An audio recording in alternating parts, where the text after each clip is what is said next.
think Donald Trump did a very good job of dispelling a lot of the rumors that have been circulating about him. You know, that he's a wild man, that he can't control his emotions, that he's unfit to be the commander-in-chief. He was very controlled, perhaps too controlled, quite frankly, because there were some real opportunities to come in there and go for the jugular. But, you know, certainly when the question of cybersecurity came up, and Hillary Clinton was talking about, you know, the Russians and how they were, you know, stealing our secrets, compromising us, and that would have been a perfect opportunity to come back and say, so is that why you had a private server? Is that why you exposed our agents on the field to danger? I think he's going to learn a lot from this, which will help him in subsequent debates. It's interesting. You and Laura are saying this.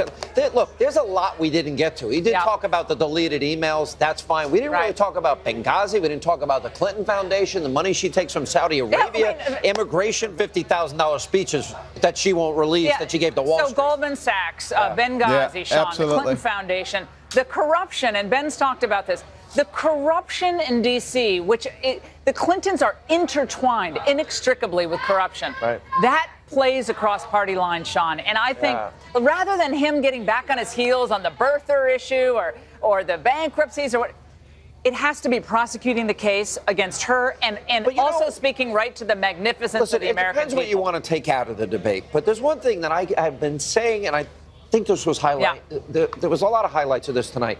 The differences. This is a choice election, Dr. Carson. And on the issue, she's admitting she wants to raise taxes. She's admitting she wants to continue what we did the last 8 years that have failed, where, you know, we have 12 million more Americans on food stamps, 8 million more in poverty, double the national debt, the worst recovery since the 40s. Really? You want to finish that? He talked a little bit about that. But, I mean, there was just abundant opportunities there. Particularly when it comes to regulations. He barely touched on that. And he has said quite publicly before, but not before 80 or 90 or 100 million people, that he's going to look at all of these regulations one by one and get rid of everyone that isn't good for the American people. I think that's a very powerful position to take.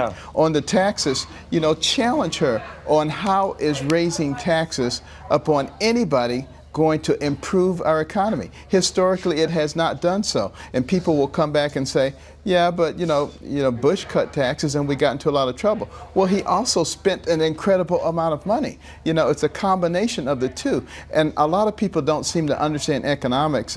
Certainly, you know, some of the things that Hillary was saying tonight would indicate that she's not deep into business. So, you know, those are things that need to be exploited in a big way and made very, very plain to the populace.